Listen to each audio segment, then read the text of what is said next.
playoffs. Woo! Well, not for me.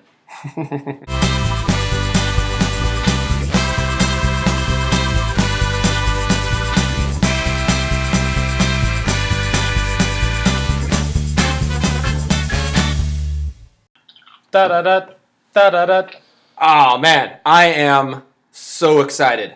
Why are you excited, Sam? Because I'm not. I'm in the middle of the historic run. Oh, playoffs! It is the best of times and the worst of times. The worst of times. Sitting dead last.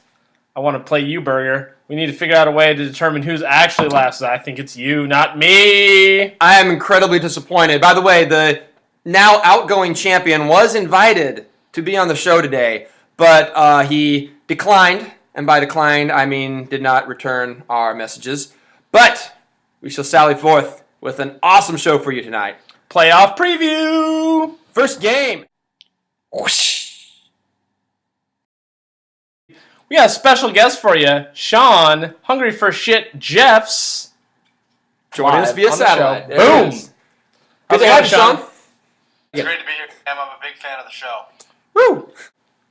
Glad we finally got you here, and we got to break down your strategy against Pat here. You are the #1 seed and have been at the top of the standings since game 1 this year. What's your strategy going for us here in the playoffs? Well, first of all, Sam, I'd like to thank you for acknowledging my proficiency in fantasy football this year, which has far exceeded your own and Chad's, of course. Second, in playing Pat this week, I think I really have one strategy, which is to completely ignore Pat. Pat hasn't really done much except for bitch this whole season, and I plan to continue ignoring him on the same scale that I've ignored him all season. So I'm just going to play my game, and if Pat decides to come through, which he won't, well, then good for him. Now, Sam, have you noticed that Pat likes to put up the highest projected score every week, and usually misses it by the most?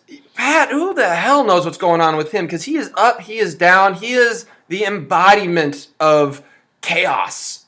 He really is. I mean, who knows what he's going to do? He could put up the highest score. He could be projected to have an incredibly low score and then come up high, come up low. Nobody knows what the hell's going on with Pat. So in many ways, whoosh.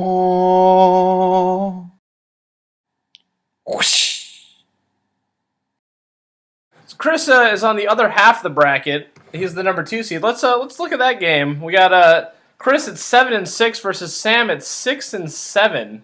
I am on fire. I have won 4 of my last 5. Yeah. Go ahead, touch me. Don't burn yourself. Yeah, I am on fire. As you can see, I am aglow with playoff aura. It is gonna be a slaughter. Chris, who, by the way, I'm convinced is the second hottest team in the league right now and is the hardest matchup, and I'm gonna take him out first round. I cannot wait for this game. Now, Chris did choose to give you one of the premier linebackers. Just give him away to you. Are you gonna use him to his fullest extent this week? You know how well Paul Pelosny does. He's got his own motivation. He's in the locker room right now. He was really like shocked that he was dropped. I mean, one of the top 5 linebackers in the league, and then he gets dropped because of one game out with injury. I picked him up right away. I'm grateful to have him, and I'm giving him his chance to get his revenge against Chris when it matters the most. Solid play. Sean, do you have any thoughts? Do you think there might be an upset here with the 7 seed Sam upsetting the #2 seed Chris, or do you think our host is going to pull this one off? Well, I think Sam's a hot team right now, and I think that's probably going to peter off and probably about next week. So I think Sam's going to take this one. Chris is out, and good for Sam. Good for you, buddy. Thank you.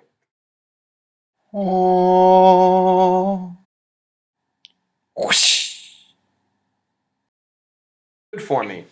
All right, so the next game we got on the docket is the #3 seed Troy versus the #6 seed Josh. That downward spiral, very true.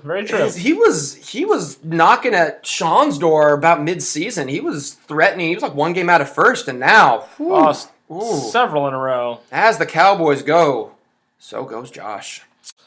It's going to be an interesting game, as much as Troy can do to build a lead, he might watch it all crumble away Monday night when the Chicago defense crumbles to Tony Romo and the Cowboys. No. I'm calling this now. Whoever is leading Sunday night is going to walk away with his victory going to the next round. You know my style. I like to see Monday night upsets. Monday night come from behinds. I got Shua on this one. Sean, anything to add? I think Josh is also pretty hot right now. He had a pretty good late season push after just a god awful beginning, and Troy just seems to keep sliding and sliding. Troy's out of here. See you, buddy. You know, I got a more pertinent question. Troy playing Josh, do any of us care about this game? Does anyone actually think they're going past, whichever one wins is going past the next round? I care about this game, but only because I hate both of the people playing. I think we can all echo that sentiment. Well said. Well said. Oh. Whoosh. Let's look over at that other game on the other side. 2 7-6 teams playing the 4th and 5th place team. Ryan, 7-6? Really? 7-6? How'd that happen? I swear, like 4 weeks ago, I didn't think you'd win another game, but you've won all of them since. And then Jesper. And that, his projections too. He's projected to have the most points this week too. It's insane. What happened? On the other side, though, Jesper does have the 2 best quarterback combo, the Breeze and Rivers connection. Rivers has been cold lately. I like Jesper. He, like myself, is a former champion of the Super Awesome League. I could have seen him earlier in the season if this game happened earlier in the season, doing well. But he's been on a bit of a downward spiral himself lately, and I got him with an early exit from the playoffs. Can't bet against Ryan. I'm also picking Ryan in this game. What about you, sir? What do you think? I think this is the game that I least care about because I don't think Jesper or the other guy, whoever the hell he is, I don't think either of them is very threatening. Oh.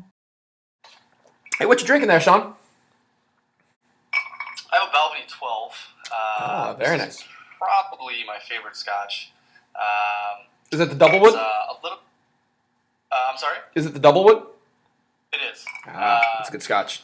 Peaty, a little bit peaty, but real easy to drink and just goes great with an ice cube in it.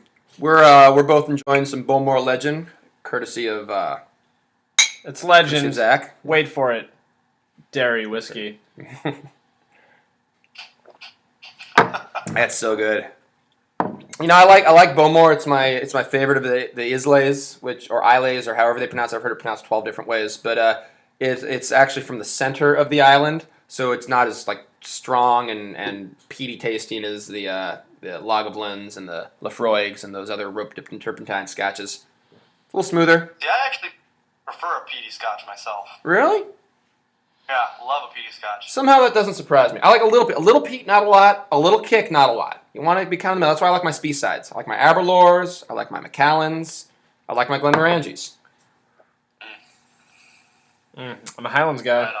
Right on. I like them a little crisp. So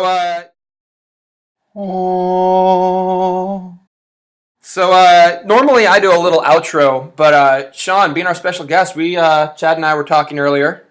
We decided we're going to give it to you. Our final thoughts on the week. These are my final thoughts. I think we've had a really great season. I'm really sad that it's coming to an end. It was really great to play with all of you for another season. Unfortunately, I'm going to beat the shit out of all of you until the last week. I hate to tell you guys that, but none of you have a chance. I'm freaking 10-2. You're all toast. 11-2. 11-2. 10's like 11. Strong words from the number 1 seed. Strong words from a strong man. Be interesting to see what happens when Manning has his typical late season meltdown. All right, to the playoffs. Playoffs.